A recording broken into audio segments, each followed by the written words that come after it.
Most people only get around 6 to 18 milligrams of quercetin a day from food, yet research trials often use hundreds of milligrams. That gap might help explain why you feel puffy and inflamed, why your nose hates pollen season, or why your blood pressure slowly creeps up even though nothing dramatic changed in your life. You might not be missing a vitamin. You might just be underusing one of the most powerful plant pigments in your kitchen. In this video, you are going to learn exactly what quercetin is, how it works in your body, how to get more of it from everyday foods, and when a supplement might or might not make sense. Quick but important reminder before we dive in. Do not start or stop any supplement or medication before talking with a qualified health professional who knows your history, your lab results, and your current prescriptions. So what actually is quercetin? Quercetin is a type of flavonoid, which is a family of colorful compounds plants make to protect themselves.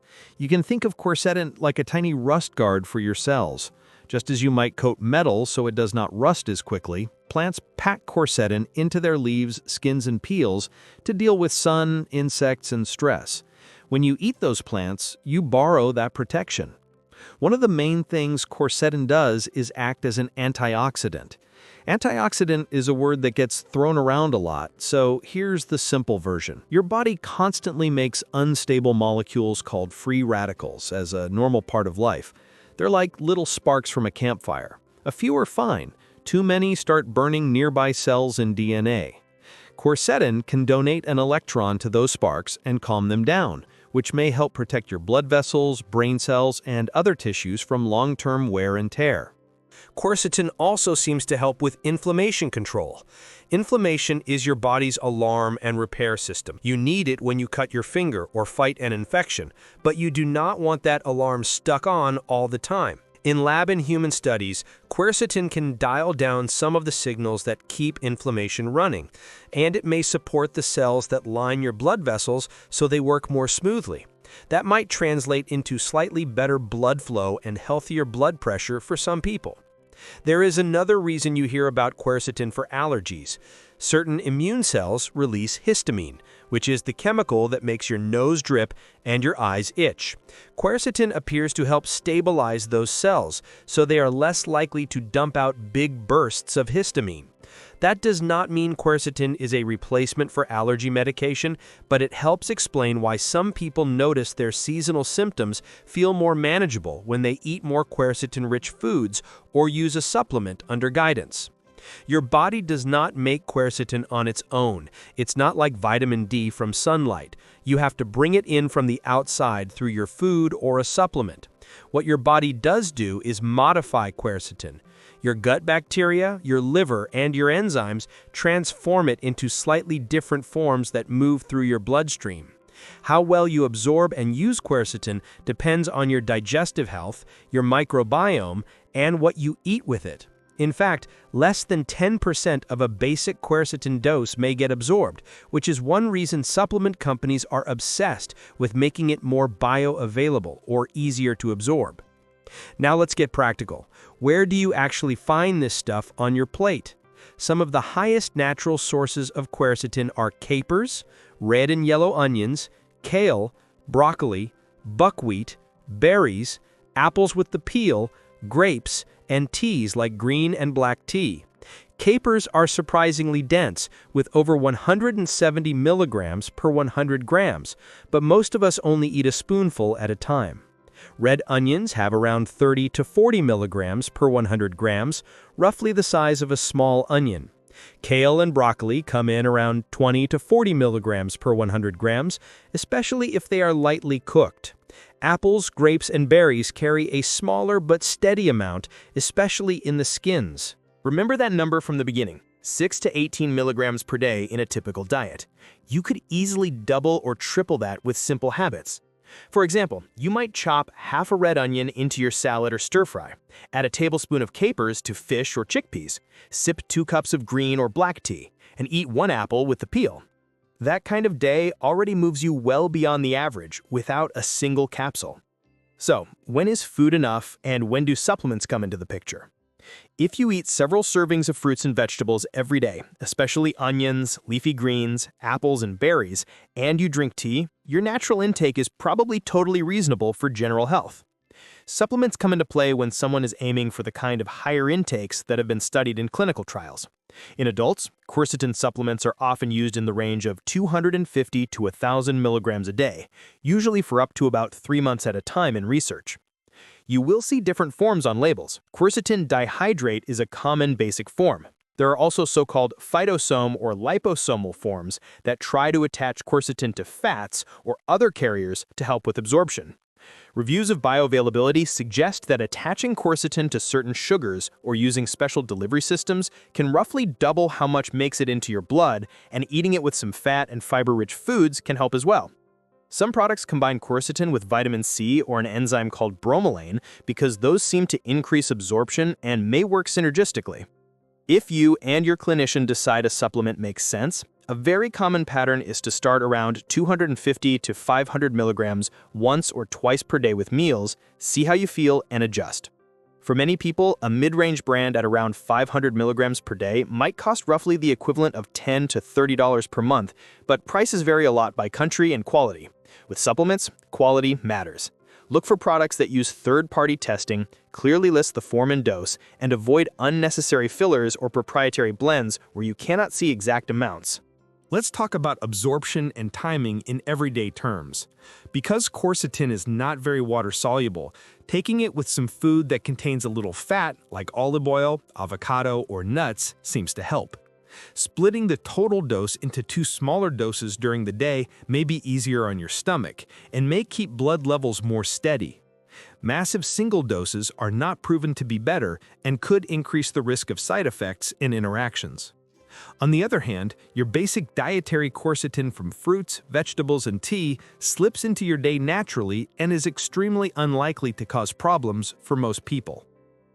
Who might especially want to pay attention to quercetin? There is no official quercetin deficiency disease, the way there is with vitamin C and scurvy, but there are people who are likely getting very little. If most of your meals are beige or brown, with very little color from plants, if you rarely eat onions, leafy greens, apples, or berries, and your main drinks are sugary beverages rather than tea, your quercetin intake is probably on the low side. Smokers, people with very low fruit and vegetable intake, and people with chronic stress or metabolic issues often have higher levels of oxidative stress and inflammation, so making sure their plant intake is robust may be especially helpful. You cannot walk into a lab and order a standard quercetin blood test with your usual panel.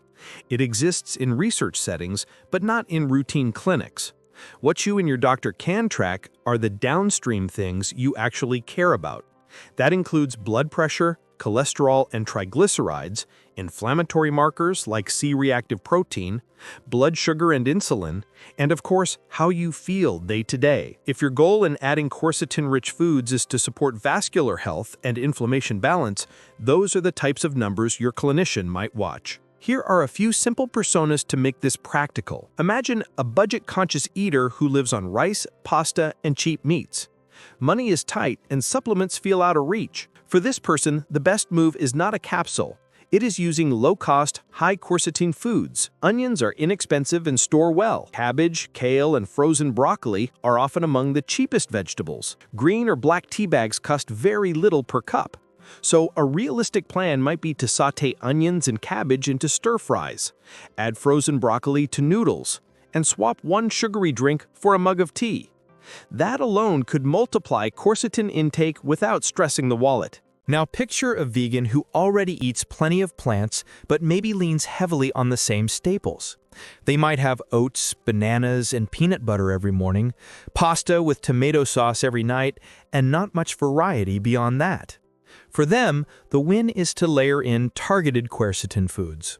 Red onions in salads and wraps, buckwheat instead of regular noodles or pancakes now and then, apples with the peel, a handful of grapes or berries, and regular cups of green tea. Before even thinking about a supplement, they can get to a very meaningful intake through smart variety. Finally, think about someone with a health condition such as metabolic syndrome, pre-diabetes, or high blood pressure who is already on prescription medications. Some human trials suggest that quercetin supplements in the higher ranges can modestly improve blood vessel function and slightly lower blood pressure in people with these issues, though results are mixed. For this person, the first line is always the plan they have set up with their clinician: medication, nutrition, movement, sleep. Then, if they are curious about quercetin, they absolutely need to sit down with that clinician or a pharmacist, because quercetin can interact with several drug classes. Food sources are usually safe and encouraged, but supplement doses need careful supervision. That brings us to the evidence reality check.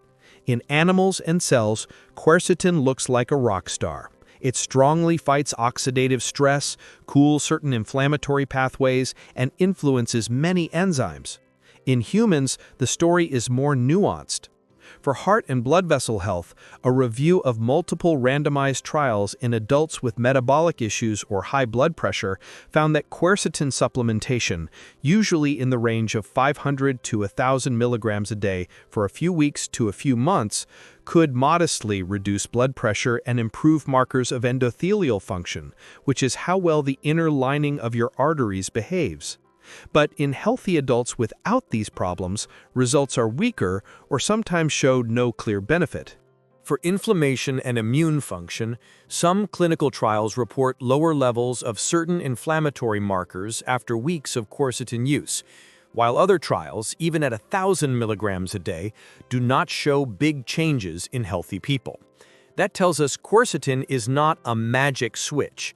It may matter more in people who start out with higher inflammation. For infections and especially viral illnesses, interest in quercetin exploded during the recent pandemic. Several small to medium-sized trials, usually following tens to a few hundred people for a few weeks, looked at quercetin as an add-on to standard care. Some meta-analyses suggest improved lab markers and slightly better clinical outcomes in people with viral infections, including fewer hospitalizations or shorter illness duration in some studies.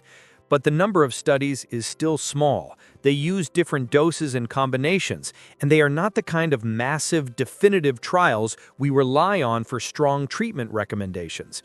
So the best way to think about it is this. Food-based quercetin clearly has a supportive role in an overall healthy pattern, and supplemental quercetin has promising early to moderate evidence in a few areas, but it is not a standalone treatment for any serious condition. There is also plenty we still do not know. We do not know the ideal long-term dose, whether taking high-dose quercetin for years is safe, which specific subgroups benefit the most, or exactly how personalized factors like your microbiome, genes, and other medications change your response. Because supplements are concentrated, we need to talk clearly about safety and interactions. For most healthy adults, short-term use of quercetin in typical study doses appears generally well tolerated. The most common side effects are mild issues like stomach upset, nausea, loose stools, or headaches. Occasionally, people report tingling feelings or trouble sleeping at higher doses. Extremely high doses in animals have been linked to kidney changes, so people with kidney disease should be especially cautious and only use quercetin under medical supervision.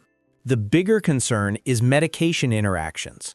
Quercetin can slow down or block some of the liver enzymes and transporters that your body uses to clear medicines, including systems like CYP3A4 and related pathways. That means quercetin could raise blood levels of certain drugs. Examples include some cholesterol medicines, such as statins, certain blood pressure medications, some blood thinners, many antidepressants and anti-anxiety drugs, and immune-suppressing drugs taken after transplants or for autoimmune diseases. If you are on several prescriptions, high-dose quercetin could potentially increase side effects such as excessive bleeding, abnormal heart rhythms, extreme drowsiness, or liver strain. This is why checking with a pharmacist or doctor before adding a supplement is non-negotiable. Special groups need extra care. During pregnancy and breastfeeding, there is not enough solid safety data on high-dose quercetin supplements, so most guidelines suggest sticking with food sources only. In older adults, who often take multiple medications, the interaction risk is higher. People with kidney disease, bleeding disorders, or a history of kidney stones should not use high-dose quercetin unless a specialist is monitoring them closely. Red flags to stop and get urgent help include signs of an allergic reaction, like hives, swelling of the lips, tongue, or throat, trouble breathing, chest pain, severe stomach pain, dark urine, yellowing of the skin or eyes, or unusual bruising and bleeding. Those are not common, but they are serious. Let's clear up a few myths. Quercetin does not cure every infection or replace vaccines and medical treatment. It is a support player, not the whole team. More quercetin is not always better. Your body can only absorb so much, and huge doses just increase side effects and drug interaction risks without proven extra benefit. You do not automatically need a supplement to get enough quercetin. Many people can reach helpful levels simply by eating a colorful, plant-rich diet with onions, greens, fruits, and tea every day. To wrap this up, here is the big picture. Quercetin is a plant pigment that works like a cellular rust guard and inflammation balancer in your body. Your body does not make it, so you rely on foods like onions, kale, broccoli, apples, berries, capers, and tea. Most people get very little, but with a few simple food choices, you can easily move into a more supportive range. Supplements can deliver much higher doses and have some promising evidence in areas like vascular health and immune balance. But the research is mixed, the best dose is not fully nailed down, and interactions with medications are real. The single most useful step you can take today is this. Look at what you plan to eat in the next 24 hours and deliberately add at least one quercetin-rich food to each main meal. Maybe red onion and broccoli at lunch, kale and capers with dinner, and an apple with a cup of green or black tea as a snack. That one habit, repeated over time, will probably do more for your quercetin status than any fancy supplement you forget to take. How are you already using quercetin-rich foods like onions, kale, apples, or tea in your day? What have you noticed in your energy, digestion, or allergies? Share your experience in the comments and let us know what supplement you would like to learn about it next.